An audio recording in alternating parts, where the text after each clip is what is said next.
what's the next big thing? What's the next big thing? What's the next big thing? What's the next big thing? Higher technology. The next wow. The next OMG. The next, seriously? I don't know. I don't know. I don't know. CNET knows. Find out. At the next big thing.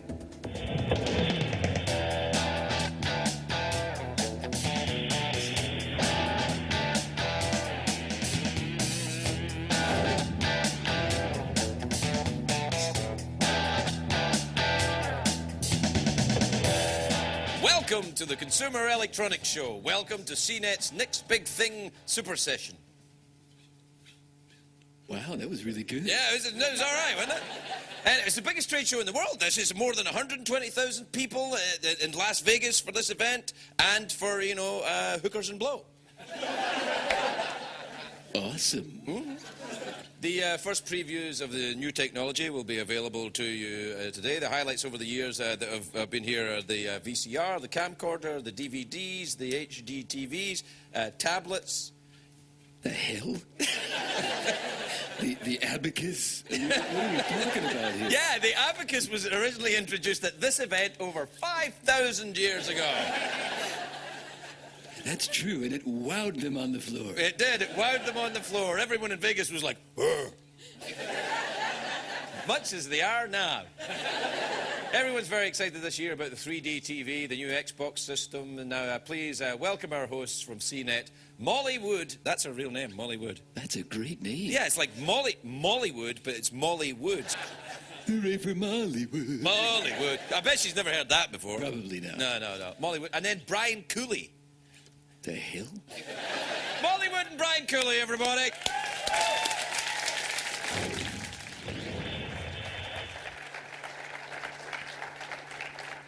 Hi, everyone. We'll see you at our CNET stage later for the unedited version of that. You want to see the that outtakes? intro monologue. That's the next big thing. Welcome to CNET Presents, the next big thing. It's our annual CES Super Session where the CNET team lays out the hottest trend in consumer electronics technology. These are about technologies and trends and layers of both of them that are going to define consumer electronics and media and advertising for many years ahead. Mm-hmm.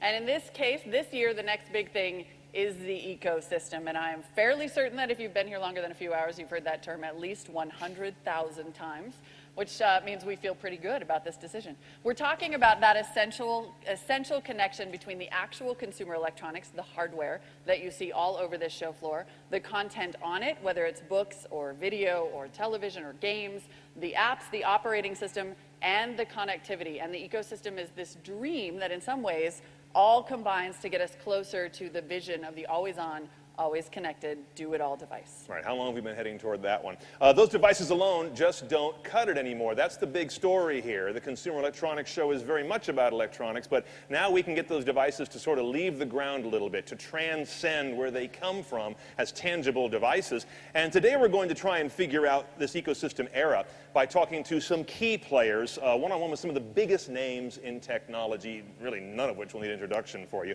and what this trend and what this era going forward very deeply means for consumers, established companies, and also upstarts that are on the make.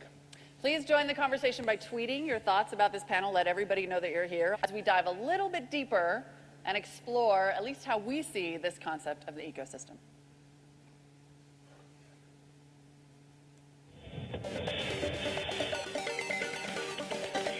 4 gigabytes of RAM, A terabyte hard drive. 4.3-inch QHD touchscreen. 8 gigabytes of flash memory. Consumer electronics used to be almost solely about the electronics, but that's changing fast. After months of rumors, Facebook's new app for the iPad. Now, the syncing of media content is the slickest part. Blurs the line between what's on the device and what's in the cloud. And it integrates with your Gmail and your Android. Now, specs are basically the price of admission, and winners are built on the shoulders of what you can't touch, their ecosystem. That refers to the combination of device, services, apps, content, and operating system. When consumers buy a device today, they're really buying into a way of using it. Smartphones and tablets that are gateways to media, games, social networks, video chat, and more. TV sets, set-top boxes, and Blu-ray players that talk to the cloud, your mobile devices, and each other. It's media that is in place and in sync wherever you go, whatever you're using. But when consumers buy into an ecosystem, they're investing in much more than just a device and a few apps to put on it. Hardware, operating system, apps, content, and provider form a complicated matrix. Consumers first need to be able to understand it, then decide which one they'll use, if one. Apple arguably started the modern ecosystem trend with iPhone or iPad that makes you part of iTunes, an app store, and now iCloud. Amazon built a media empire first, then devices on its shoulders, most recently the Kindle Fire. Microsoft has all the pieces, led by Xbox, but so far struggles to put them all together. And traditionally hardware-centric makers like Samsung must figure out how to create ecosystems out of collections of services and partners and surface those to consumers. Then, of course, there's Google, the company that has created an ecosystem that is closest in weight to the Apple juggernaut, but distributed across many makers' devices and interface interpretations, yet keeping Google services and software at the center of this federation of experience. But before any of us can pick a winning company, we must first spot winning strategies. How to do that is why we're here today. Ladies and gentlemen, please welcome Google Executive Chairman Eric Schmidt. Thank you. Thank you all. Perfect. Thank you. Thank you so much for joining us today. It seems only appropriate now that we've given our long vision of what we think of as the ecosystem for you to, I guess, tell us what ecosystem means to Google. Well, hopefully it means scalable network platforms that really provide tremendous customer value. It's funny that I would say the same thing by saying when I look at my, in this case, Android phone, I don't see one phone, I see a supercomputer of at least 1 million computers that are out there in the cloud somewhere, connected by very high-speed networks, tremendous amount of content and algorithms, which are conveniently accessible to me on my 4-inch device. So when you talk about devices, I think in traditional language, you really are missing the fact that these are simply portals for, to use an old word, into literally all the world's information. Right. That hardware is nothing without software, or in this case, services and information. And what's happened, of course, now is that all hardware strategies involve some kind of a software strategy and vice versa. I think in the Android case, we were particularly fortunate that we were able to make the Android operating system free. And so hardware manufacturers could sort of buy in at essentially the right price, which is zero, and get something that's dysfunctional. Right. And of course, there's value from having everybody in the same ecosystem. That seems to us to be the sea change, though, this idea that the standalone device is maybe even less useful than it ever was without those content and services. That you have to be powered by a No, but computers universe. But computing devices that are not on a network are lonely, right? Mm-hmm. I mean, it makes no sense to have anything now that's not on some sort of Wi-Fi net. One of the more shocking things is that Wi-Fi now is used to control all the lights in your house. You know, nobody designed Wi-Fi for that. Remember, there were all these specialized networks and so forth and so on. But in fact, there's a new generation of devices which are being premiered here at CES, which just get onto your Wi-Fi network, they talk to the other devices, and off they go. Right. So is it just about being networked to you? Is it because you've talked, obviously, the smartphone is maybe the center of it all, probably. But we do seem to see a universe in which all devices speak to each other, maybe more than they ever have, and Android seems to power an awful lot of those devices. Well, that's, of course, our goal. But our real strategy is actually somewhat different from that. We want to sort of move from talking about devices, which everybody loves to talk about, to rather talking about how it solves problems. What you really want to be able to do is walk into your house and have, as you arrive in your house with your Android device, all of the things that have computers in it sort of adjust as necessary. And so when you go into the family room, the television knows it's you because your Android device authenticates you as opposed to the other family members. A text message comes to you and it goes to the television because that's your preference or not, right? And it all syncs together. And all of the previous sort of discussions about this have assumed some uber home server, some central master that would watching what was going on in the house and all the different devices. But in fact, that's completely wrong. The right model is to think of these as peer-to-peer devices that talk to each other, and they understand roughly what their function is and what people want. They can be configured in an opt-in way, obviously, and it becomes seamless. The trick to consumer products is to make them work, right? It is remarkable to me that we've spent, and I've been coming here for 20 years, building products that aren't very good, right? The products that require enormous amount of technical knowledge to keep them running, right? So we've now seen in the last few years, with a number of vendors, Google obviously being one, where the product is so simple, it just works. And underlying that simplicity is extraordinarily difficult and expensive engineering, which is what's happening in these large platform companies that you see. So is Android your vehicle for getting to that end product? Or, is it your goal to, we've seen Android TVs announced here, obviously tablets, obviously smartphones. Is it your goal to have Android in refrigerators? Is that the vehicle for Google to get there? Well, refrigerators do need some automation, right? If you think about it, they need to actually deal with their energy costs. There's been a lot of surveys about getting your energy bills down and so forth, and indeed there are companies that are putting Android in refrigerators. So there. Now, are these because they're brilliant and they've done a full evaluation of all their choices, or did they simply choose Android because it was free? You never know. And one of the key things about the Android platform and our licenses is often these are things that we don't know until they get announced. And so when we say open source, we mean take it and have a good time. And that's, I think, one of the sort of core strategies which differentiates us from the other vendors. To that end, actually, much in a different fashion from Apple or even Microsoft, let's start with smartphones. The carriers, the manufacturers have a great deal of influence over Android. Is that a positive, do you think, all the time? There's always a balance between what the carrier wants, what the consumer wants, what the vendor wants, what the advertiser wants, and so forth and so on. We've taken the position that you can take the Android operating system and you can do whatever you want to with it. If you want to use our certification, you have to essentially be conformant to the principles of the Android market.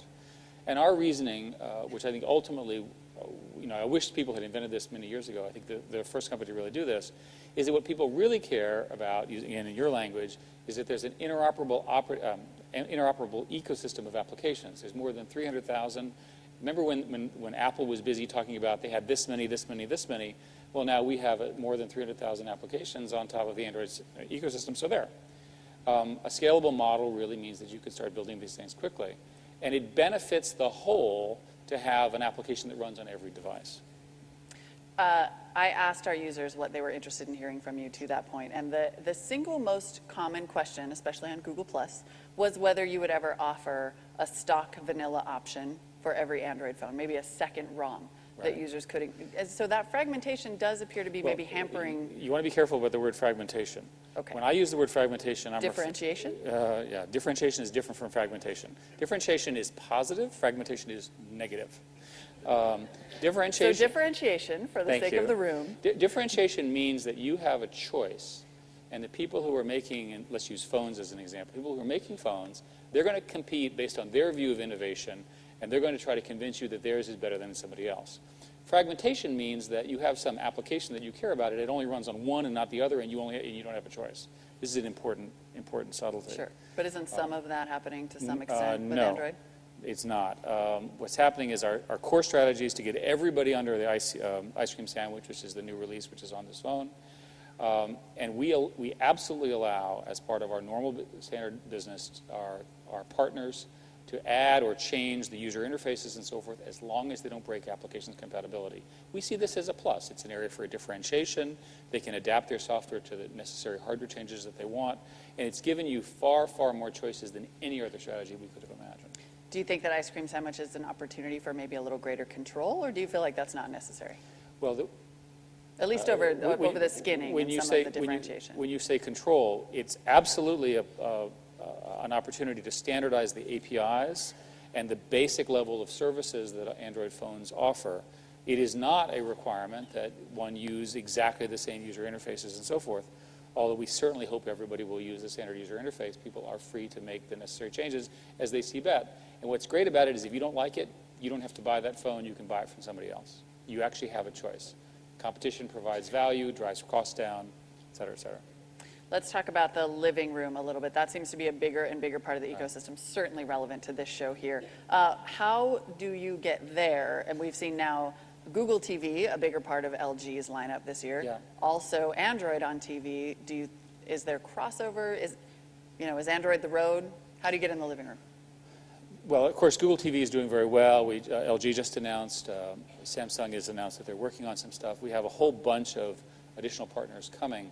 We released Google TV in roughly September. It's the only offering I know of that fully integrates the television experience and the browsing experience. All the ones that have been debuted previously have had limitations. This is a full-function browser, a full-function platform for combining internet capabilities, internet viewing, as well as traditional television viewing. We've argued quite strongly that people will watch more television because of Google Television, because they don't need to go somewhere else. They don't have to go to their other screen. It's all there. They can go back and forth and integrate and cross-integrate them. Google TV is an example of the point I was making earlier, which is that the more and more of the devices that you have in the home, the more they can talk to each other to configure around your needs. So if your TV is running Android, your phone is running Android, they can talk to each other. How important is content in that scenario? Well, of course, content is what drives everything. We've been fortunate that we've now, and I think it took us a long time, to complete the necessary pieces we needed. We were able to launch a couple months ago Google Music. And if you haven't tried it, I encourage you to do it. 3 of the 4 major labels, more than 1,000 of the independent labels. There's lots and lots of music in a partnership that you can purchase. There's also a mechanism for people who are truly independent, who don't want to be labels themselves, to publish their information into the ecosystem. And it's available on all the new Android devices. We had previously done books and movies. I think we have a full offering now. So you obviously have a long list of products. How important is integration? We have a lot of users saying, can I get a dashboard, a unified dashboard for G+, for Gmail, but also true convergence between Gtalk and voice. And this has been Larry, Larry as CEO decided to much more focus on solving this problem than I did. Mm-hmm. And since essentially April or May has been leading an internal effort to completely standardize both the UI and the expression across this for precisely the reason that you're in. Historically, Google has been a set of not fiefdoms, but sort of reasonably independent units of creativity. It served us very well, but it drove this slightly different feeling to everything, and we made a decision to cross-integrate it. So from the consumer perspective, how much of a concern is lock-in, media lock-in to some extent? If you buy, in fact, there was an Apple legal representative quoted in court in Australia saying that the Galaxy Tab versus iPad lawsuit was primarily about ecosystem, that it was about, they didn't want to create Android customers who would buy a bunch of media that wouldn't work on an iPad. Okay, this convoluted, I know. Yeah, this reasoning is only the reasoning that a lawyer who was paid for by Apple could have come up with. Apple, I don't know, if everybody buys a bunch of stuff Apple from Google. worked very hard to block choice in Germany by trying to prevent Samsung tablets to becoming available. Right. That's called prevention of choice. Consumers should want choices. I don't mind if you actually prefer the other guy's product. I'd like you to evaluate mine fairly and make an appropriate decision as a consumer. It's called competition. Right. Well, and the media that you sell is primarily open formats, right, that can be transferred to other devices. That, I think, is where customers worry about lock-in. Do they have to buy all Samsung forever? Well, for everything to work? Well, certainly with Android, the Android platform is media interoperable. And so all the products that I was talking about, the movies and the music and so forth, work on non-Samsung as well as Samsung devices, and that's part of the promise. If you're asking what does a consumer think about media lock-in, a consumer is pretty straightforward. It's pretty well understood. They want to be able to purchase, and I hope legally, copyrighted information. They want to be able to repurpose it on every device in their home and their office without any hassle. And why it's so hard for all of us to understand that is beyond me. And a lot of them are unwilling to do things which are illegal, various forms of copying and so forth, because they're prevented legally to pay for it. It would be much better for the industries as a whole to organize themselves to allow that to occur and to get an appropriate fee for doing so. All right, last question. If you had to pick one element of what we're calling at least the ecosystem, hardware, content, services, or software, what do you think it would be? Well, they work together. The thing that, I'll answer a different question, which is what was the most surprising thing in 2011? Okay. And I think that that was also my question. But I think it will also answer that. But frame it differently. Absolutely. Doing what? The power of the ecosystem that you're describing it's always a surprise to people when they discover how powerful these ecosystems are, which I think is the point of your panel and your whole meeting today. And it's even for me, and I've done this for 20 years, I was surprised again at the power of the ecosystems that have been built.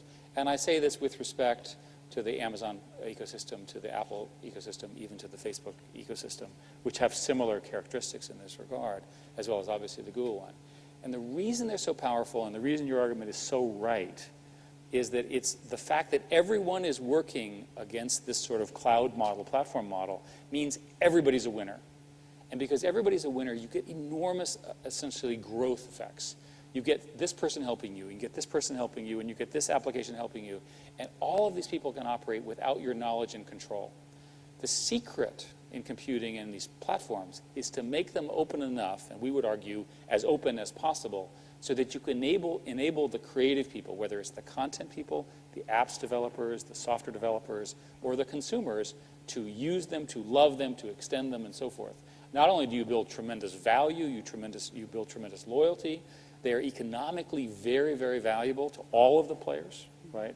We haven't talked very much about the other component, which is the ability to bring in money, right? To be able to pay for all this infrastructure, which is not cheap. So it's the sum of all of that and the rate at which it has occurred that I think has been the biggest surprise. Great. Thank you very much. Thank you all. Thank you, Molly.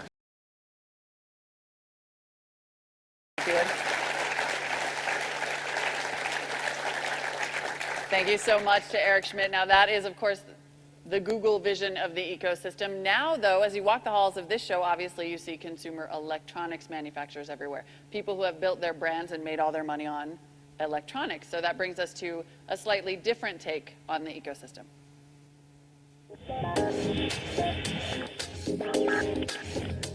We've seen how ecosystems proceed when they're service-centric, offering search, video, social, and more on a largely hardware-agnostic basis.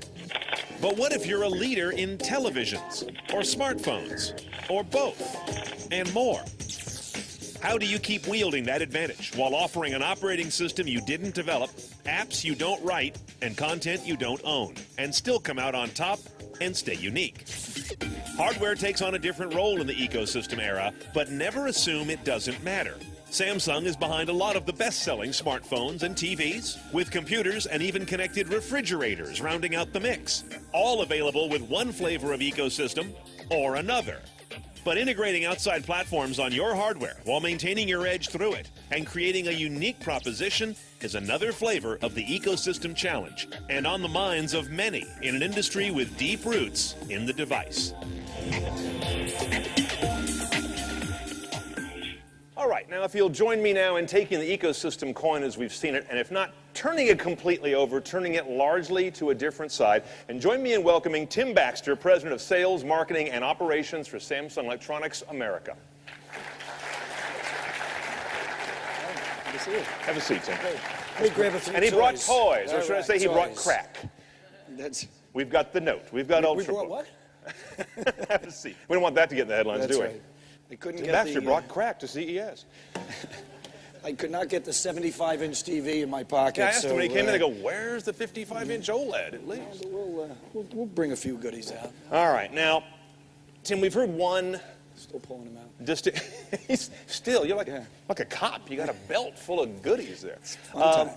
You brought out, I'm surprised you didn't wear your Imperial Margarine crown, because you are, and I'm not blowing smoke, you guys are emerging quickly as the king of CES in presence, in breadth, in scope, and in ecosystem across the widest product category, as Molly was mentioning, from connected white goods all the way to the OLED televisions, laptops, tablets, smartphones, connected camera you announced here as well.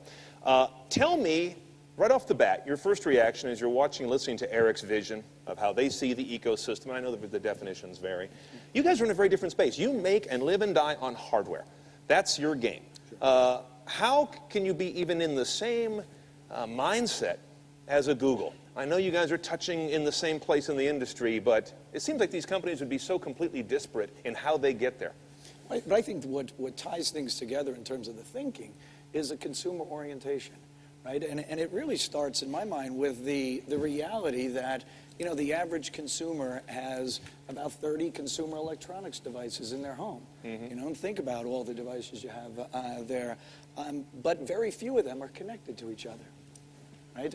So really the opportunity and the expectation consumers have is to bring that together in seamless and relevant ways. So I think that guides all of the participants in the value chain associated with this. So I see you guys come into that picture, absolutely, and most people in this room are probably going to think, yeah, Samsung's going to do a piece of that. Maybe they're going to bring in the Wi-Fi, the Bluetooth, the beaming, the linkage, the infrastructure. Tell us why you have a birthright to be in the software, the media, the content, and this kind of gossamer that ties that together, the experience, as we call it. Yeah, no, I think, what guides us is a continual passion and desire to enhance the value of the products, right? And you start there and coupled with what the consumers are looking for, right? So you really need to have that as really the starting point on it. And then trying to add value, that value comes across in being able to share across devices, we believe, and recognizing that everything isn't built in a common way, right? Technologies are evolving at different paces, and we're bringing in a lot of disparate categories, what have historically been disparate categories, a refrigerator, right, and a television. And what is the glue that starts bringing that together is the thing that really motivates us, and it's really, again, driven by those expectations from a consumer standpoint. Which brings up a comment you made to me when we talked a couple of weeks ago in preparing for this, and you said, right now, companies, paraphrasing, walking a tightrope between universal and proprietary to build your own value and not just be bringing Google on your platform like your competitors might be. You talked a lot about being nimble. Is that another way of saying we don't have all the answers either right now? Oh, I don't think anybody really has all the answers, right? I mean, the pace of change in our industry is pretty remarkable, even though we have been talking about these same things for decades. And I've been coming to the show for several decades. But it's really happening now. But it's happening in so many different ways. And the level and the amount of innovation creates new possibilities and new challenges. So you have to be nimble in being able to seize those opportunities. And that's what we focus on. So I want to get back to this idea of you Samsung building in the technology, largely from Android. We know that so well in your products, smartphones and tablets, of course. Then there's Samsung apps. You see something missing in Android, or you wouldn't have launched that platform. What is missing? Well, I don't think it's a case of it's missing. As Eric said, we have a great partnership with many people in this quote-unquote ecosystem that we're talking about here. We have a great partnership with Google in phones. We're partnering with them and developing things in the Google TV space. And it's all recognizing that this is continuing to evolve. We partner with them, and we're one of the launch partners with Chrome OS and the Chrome PC. So we see that as a big part of this. But remember, we've been in the smart TV category since 2008. So we are really been in it quite a while. We have a leading position in it. We have about 1,400 apps available. Now, that's not 300,000, but this is a television, right? So you need to make the apps relevant to the entertainment experience. And that's what we focus on. And so we have continued to develop our strategy in smart televisions, and we'll continue to do that. But we're looking for new ways and always looking for new and innovative ways to further develop that. I think you just crossed a 20 million download milestone on Samsung apps. So let me put it this way. What are consumers finding that is missing somewhere else by going to that app space? Well, I don't know if it's a case of missing. I think the consumers are or continuing, better or different. Yeah, I think consumers are just continuing to learn, and the term that best describes it is discover. Right? They want to discover things, and they're discovering ways to use the television in a multitasking society. Right? We are bombarded. I mean, just look at the CNN or the ESPN window, and you have lots of different content. There's 4 or 5 different stories going on. Consumers have adapted to that. Our kids have adapted to that faster than we have, and we are embracing that discovery and letting consumers discover new ways to add value to that experience. but we think it has to be related to the entertainment experience. It's not a productivity experience per se. It's not a pure web surfing. I want something that relates to the experience that I have, or I want to discover new ways to be entertained. Across device categories, is that the mission for Samsung apps and discovery in general, or is that just a television statement? I think if you think about our strategy and our sort of view of the ecosystem, and I sort of describe it this way, is if you imagine a house, right? In one of the rooms, we have a content room. Right? And that content is all the content that consumers are comfortable dealing with, whether it's Google or Netflix or Amazon or our own media hub that offers a library of 5,000 movies and shows. But that is one room, right? There's also another room that we're focusing on, and we call it our signature services, which are unique services that we're developing specific to our cross-category strategy. And underpinning all of that is this glue or this tissue, and we focus there on how do we make it seamless for consumers to move from content from device to device or get content from the cloud, whether it's a cloud service that Netflix manages or some service that we might offer. And so our job really is about... There's a middleware statement I'm hearing here. It is. And we are, we are not a cloud infrastructure company, right? We are an entertainment company. We are a company that's focused on adding value in hardware and recognizing the industry and the market and the consumer expectations have dramatically shifted, from these discrete devices to connected devices. And all of that innovation is happening in a lot of great places. Our job is to try to bring it together for consumers in a seamless way and take out some of the angst and frustration in that process, and thereby let them discover new experiences. Some of the angst and frustration, I think, comes from going to your specialty in hardware, device chop. If you look at Apple and their roadmap for products, they're at a watershed high for number of phones. They have 3 right now actively in the market. I would imagine, in aggregate, the Android manufacturers in general release 3 a week through the year. Where do you detect a risk of device chop where the consumer has a hard time saying, I don't know which Samsung device I want. Maybe I can be distracted by that confusion. Isn't there a risk to that? I think it's a case of choice. And I think consumers want more than a couple choices. Right? And you look at it in the car industry, you look at it in the electronics industry, you look at it in the clothing industry. People want choices. And we're about giving them choices. Right? So I have here my new Galaxy S2, which is an Android-based product that has ice cream sandwich, and I love it, and I've activated it. Right? And that works, and I really enjoy it. Right? Samsung announced yesterday this Galaxy Note, right? Which is actually really a really unique concept. 5.3 inch. You can do this very well. Android smartphone. Remarkable ability to stretch a category. But then again, always having to be careful as you talk about the tightrope of not creating... there is too much choice, right? I don't know if it's too much choice. I think it is really... This is, but there could be. Yeah, but there's many choices that exist out there. It's our job to be able to articulate the applications and be able to communicate to the consumer relative to their needs. I want a device, maybe, that is a phone and truly is a tablet, and let's create something new. So we just created and seen the growth in the tablet industry, right, which morphed as in between a tablet or a smartphone and a PC. Now we've introduced something that's actually in between a tablet and the smartphone. And it's about choice and how many different devices do I want to use and when do I want to use those devices. And that's where a product like this fits in. Choice in hardware happens far less frequently than choice in content, of course. I may choose a phone every 2 years, a laptop every 3, a tablet every 3 or 4, but I'm choosing content maybe several times a day on a weekend.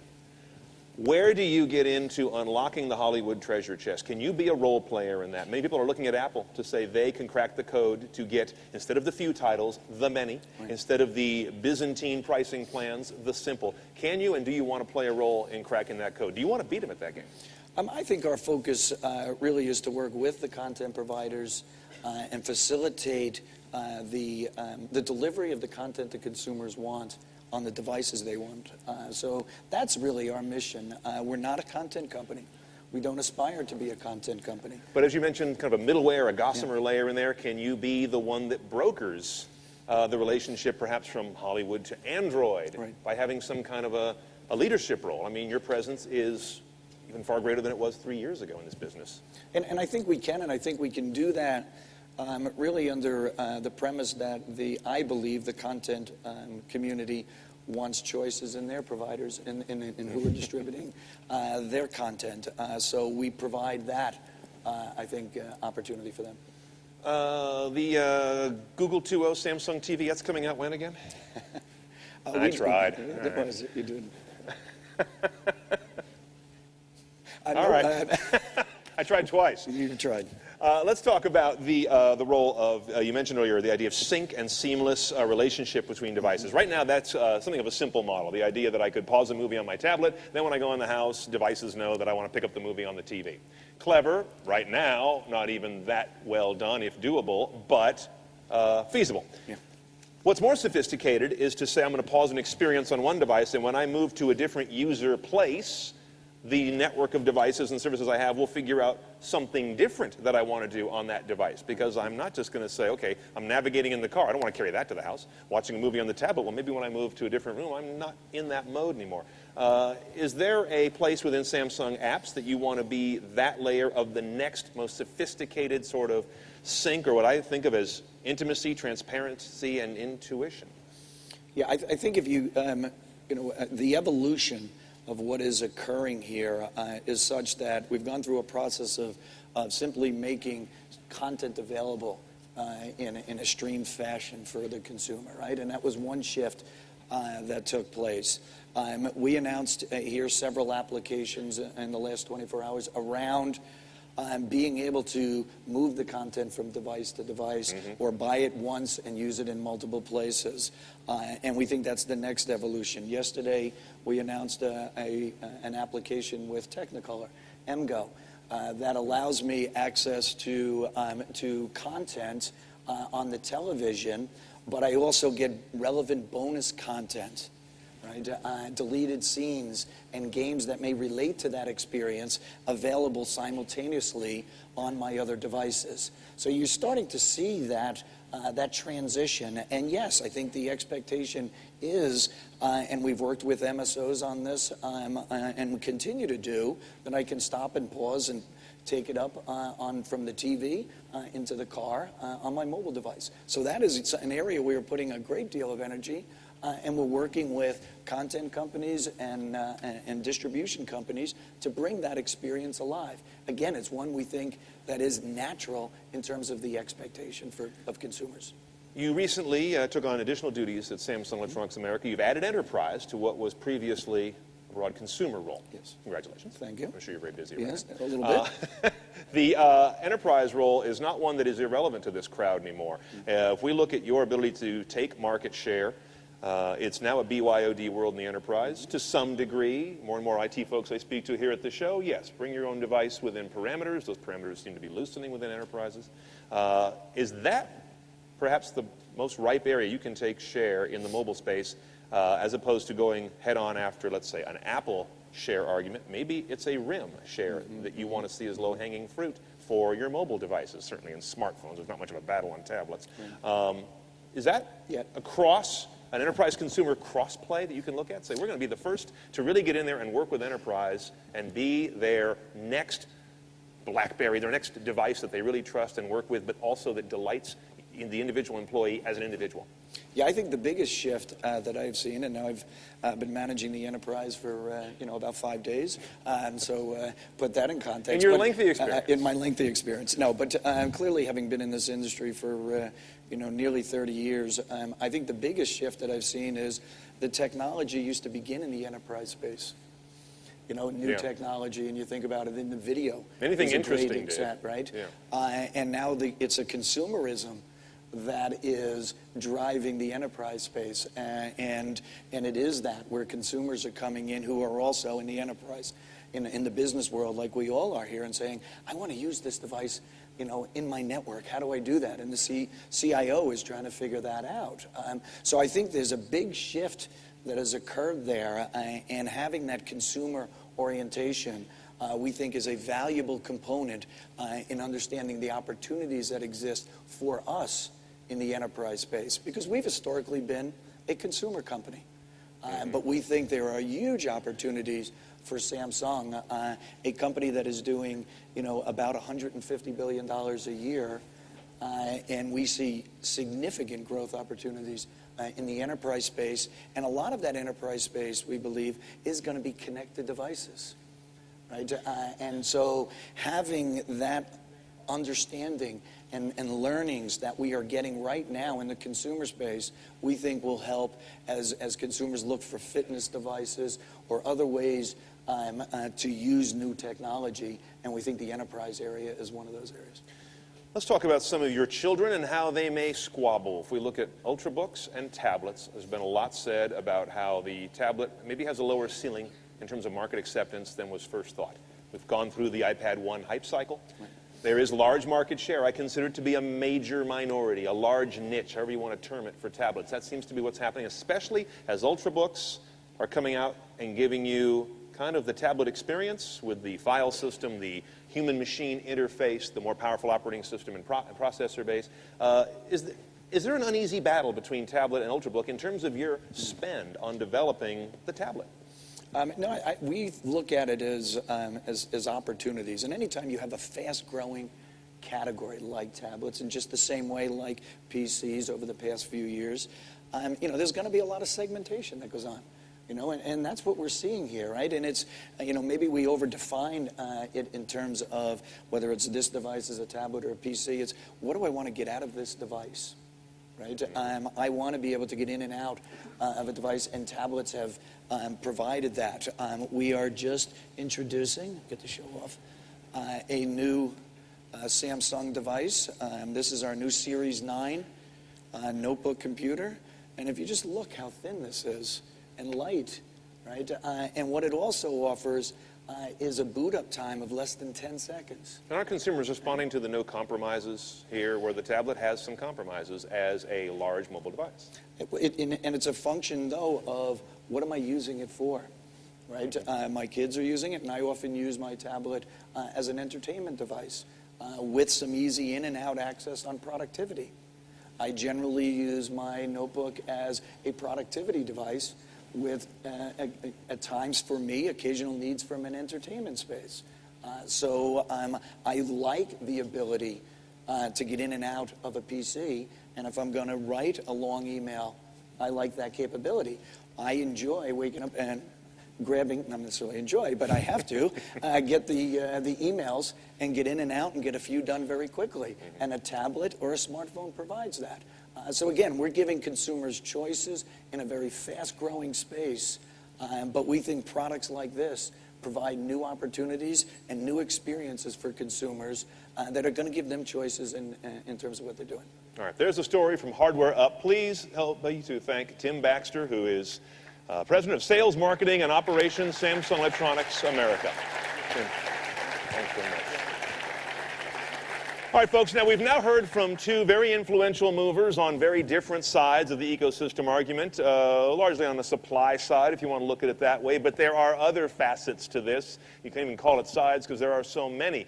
Consumers, retailers, wholesalers, and a third sort of a blended group of entrepreneurs and capital.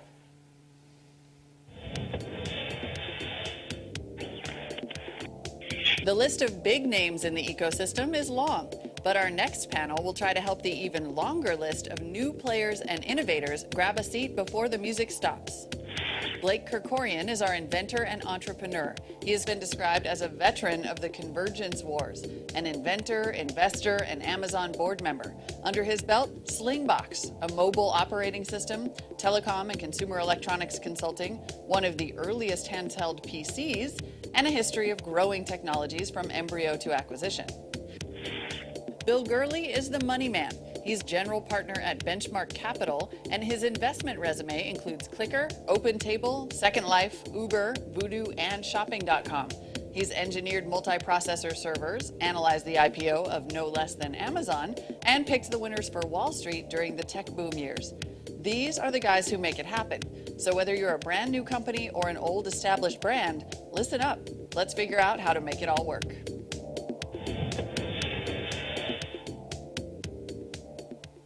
All right, everyone. Please welcome Blake Kerkorian, co-founder of Sling Media and CEO of Ideate, And Bill Gurley, general partner at Benchmark Capital. Already. Whatever. It's fine. Right. Take this middle Right, seat here. here. Okay. Thank you. Good to see you. Thanks, guys. Nice to see you. Thanks for joining You us. like how we kind of dressed?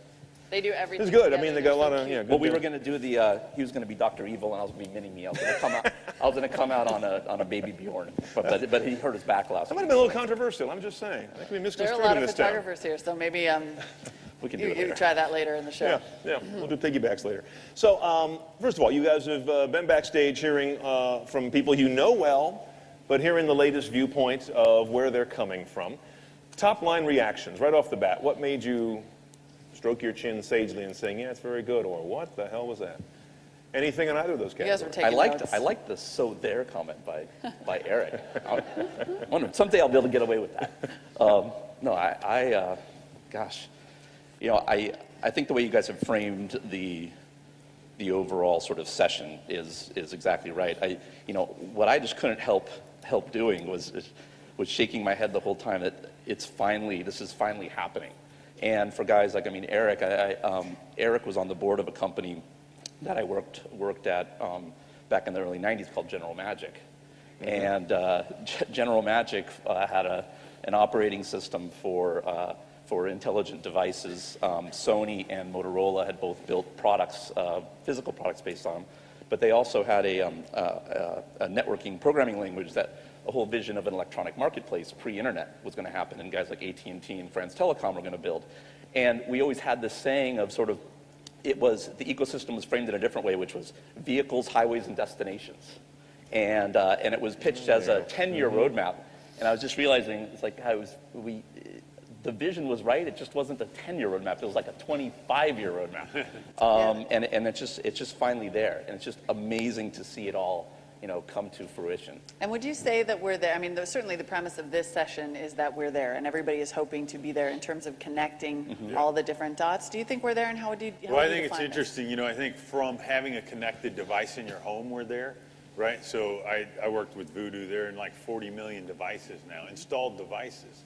And so almost every one of you have some type of device that allow you to get to YouTube, and almost everyone has Ethernet in the back of their television. So from that perspective, we're there. I think there were two things people expected to happen, and Brian, heard you mention this. One is everyone expected Hollywood to get run over, and that would be a sign that it happened, and that didn't happen. Yep. Hollywood won round one of this digital. They didn't get their distribution models torn up. They didn't get a la carte pricing. They were able to maintain their power, and they were very adept at how they did that. And then the second thing is, I think we all kind of hoped that some startup would emerge as the UI of the connected television. That didn't happen either. And the one thing I take away from the earlier sessions is just listening to Eric talk about Android. I'll go out on a limb and say that I actually think Google's Android execution may be the most aggressive strategic initiative in the history of business. Like, not the history of tech, the history of business. What are they protecting?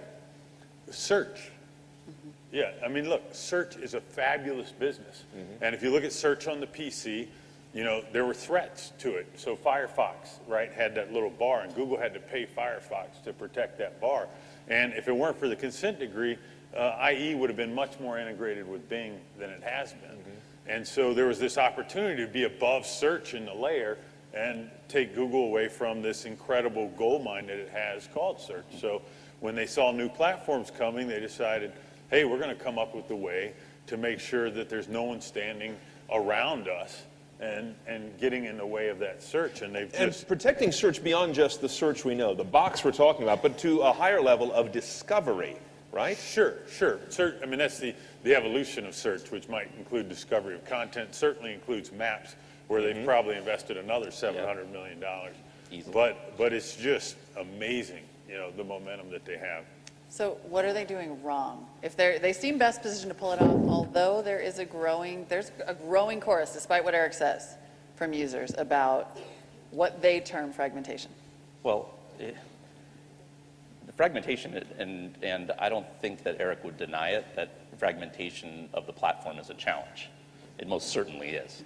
And I didn't hear him say anything different to that.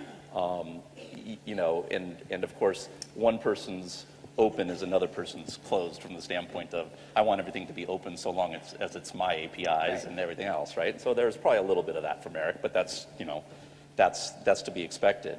You know, I think that the fragmentation will continue to be the challenge, as well as the strength of the platform. And you just kind of see how those things play out. I mean, it was always amazing to me. I remember as a kid growing up in Mountain View, you know, very close to where Apple was born. And I could never understand why anybody would buy a PC, just because I would say those products did not work. And why wouldn't everyone buy an Apple? Well, you know, we saw what happened there. And so from that standpoint, you look at history, you think Android, you know, can be and will be hugely successful. That's not to say it won't be without its sort of growing pains. Well, that leads to another question, actually. I'm hoping that you'll talk to us a little bit about Amazon. Do you need all of these devices, or can you do a really strong sort of content strategy? Does Amazon need a phone? Or is it okay for them to power sort of a killer experience on a couple devices? Well, I mean, first off, I'm on the board, and I'm not at liberty to try to comment on behalf of Amazon. But I am a customer, and I also I think that, look, I mean, from Amazon's perspective, I bought my last Android phone on Amazon. It wasn't from Amazon, so who really cares? I think you know, Amazon's vision of being the most consumer-centric company in the world remains true, and I think they'll pick certain places where perhaps the experience they were trying to provide did not exist. In fact, here's an interesting thing. I remember always telling our folks at Sling when new people would come in and try to talk about the approach here, because everyone goes, is it hardware, is it software, is it services, right? And I remember even trying to raise money. Unfortunately, I didn't get rejected by Bill. We got rejected by a lot of guys. But you know, first off, when you go and raising money, people are like, are you a hardware company or are you a software company? And you know, I always say, like, okay, we're both. We're an experience company, but look, if I have to try to put it in buckets, we're a software company who's now selling our software in a box of silicon. Okay? And what I tell people at Sling is the approach is always, look, you first focus on what's the experience you want to provide. Then off of that, you then say, okay, well, what software needs to be developed in order to deliver that experience? And then off of that is there hardware that exists today that can develop and deliver that experience? If there's not, you then go build the hardware. And I think there's cases like the Kindle e-reader where they talked about the reading experience and the buying experience, and then the software, and they said, look, no one else is making these products with the battery life and visibility, and so we need to go solve that problem. Right. Besides that, I mean, they're very much Switzerland as well. It's like, as long as other people are providing fantastic experiences, they'll be happy to sell them. But Molly, I think you bring up a good point, which is these major ecosystems do overlap. So, you know, Amazon has historically sold analog media, books, records, and so if they want to be in that future, they have to find a way to do something that Apple's doing, right? Facebook gets revenue from Zynga. They take 30% of that game. Apple takes revenue as a distributor of game. So Apple and Facebook, and I think that's one of the reasons why Facebook has struggled to get their Apple products out on time. Now, I think Apple made one mistake, and I think Apple hasn't made many mistakes, but I think they made one crucial mistake in that they got greedy on the rake. So I think the 30% rake alienated Amazon and Facebook, and they shouldn't have done that. With Android coming, they should have made Facebook and Amazon their best friends, had them deeply integrated into iOS the way Twitter is, and that should have happened, and that would have helped Apple, and they got greedy on the rake. And now we've got a multifaceted war with lots of big guys out there pounding around. What does Samsung have to worry about or defend against? We've heard a lot about how they're hitting on a lot of cylinders. I think a few things. I mean, first off, look, Samsung has come from you know, being potentially out of business back in, I remember, the late 90s, and to being the powerhouse they are today. So they deserve a ton of kudos there.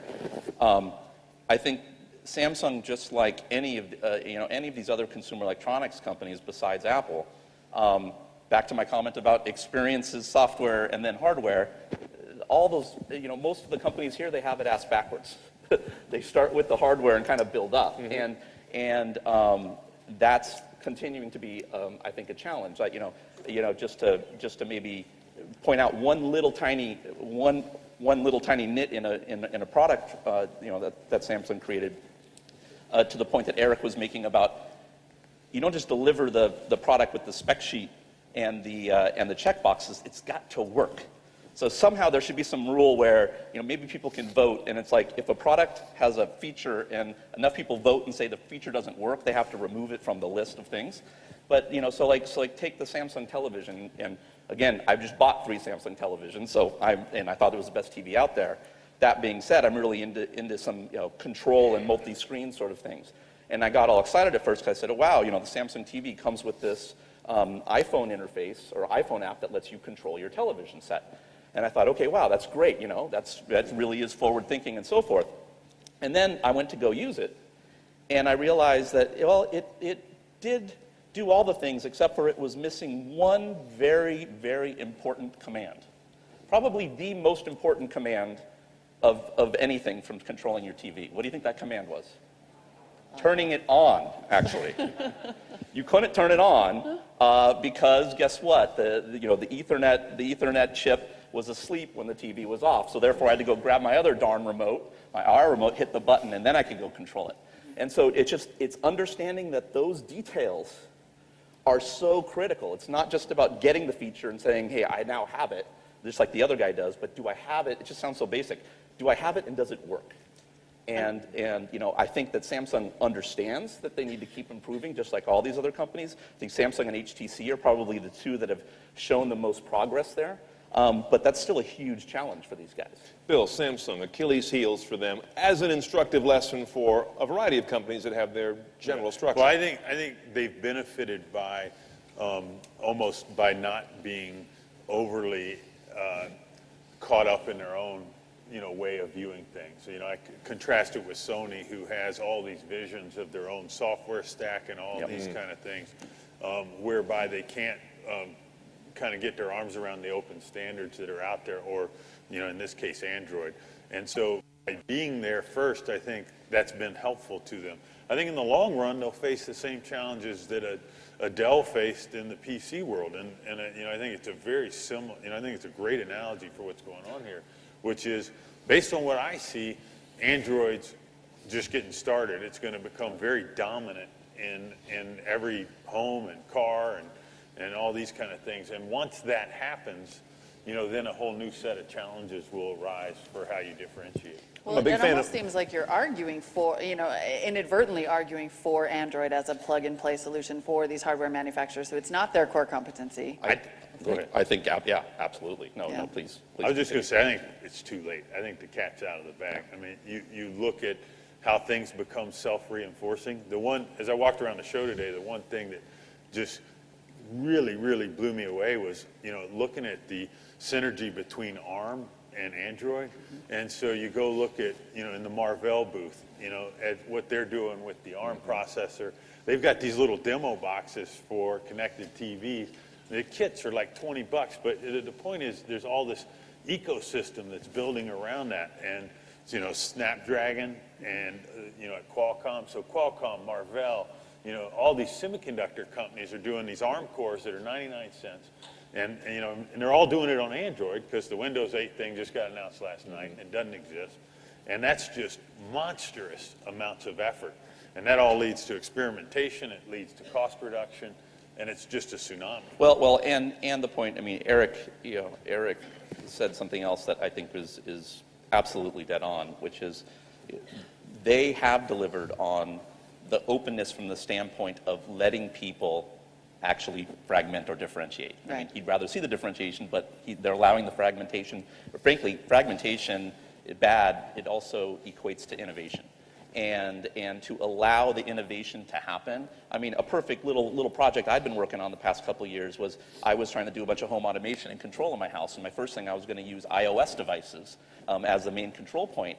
And you know what? When it came down to like using that iPad as a remote control or something, or putting the iPad in the wall, it was a horrible experience because I didn't want to have to walk up to the damn thing and swipe to unlock it. It's like the damn thing should like just have the proximity sensor and turn on. And I even know the guys in Cupertino, so I'm calling to see if they could let me kind of work around that. No. It brought me over just as a developer, brought me over into that Android platform because then I could just go ahead and just tweak this UI as much as I want. And Google's investing in developer relations the way Microsoft that's a very good 25 years ago. Which, by the way, the guy who runs Android and started Android, Andy Rubin used to work at General Magic 20 years ago. So it's kind of interesting to see how that comes back. If you go to the Android developer relations team, first of all, they're just so happy to see you. What can we do for you? Just like Microsoft used to do. Tails wagging. But when you say, hey, I want a device that auto starts, or I want a device that's locked down, they go, here's 3 OEMs that are developing hardware like that. And so you're right in calling them out for the fragmentation, but it won't be a failure. It'll be a benefit. I was in an AT&T store over Christmas, and just looking at the layouts, there were 3 iPhone stations and 20 Android stations. And within there's one with a big screen, one with a little screen, one with a keyboard this way, one with a keyboard this way. And, people are walking around and looking at them, trying to think about what they want. And so the real reason we want to get you guys on stage is because you're both entrepreneurs and or the money guys. What do you do if you're a new player, right? In this new world where it feels like you maybe have to have a hardware solution, a bunch of content deals, some apps. Is it possible to break in, or are you pretty much just an app developer? What would come across your desk tomorrow that you would get real excited about? Yeah. No, it's your desk, not my It is your desk. You got the money. Sorry, Bill, it's your desk. Let's look at Bill's desk.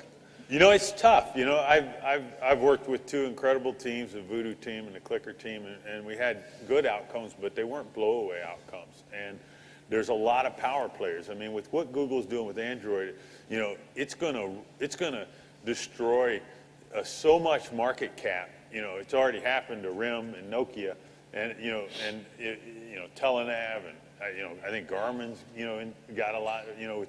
And so.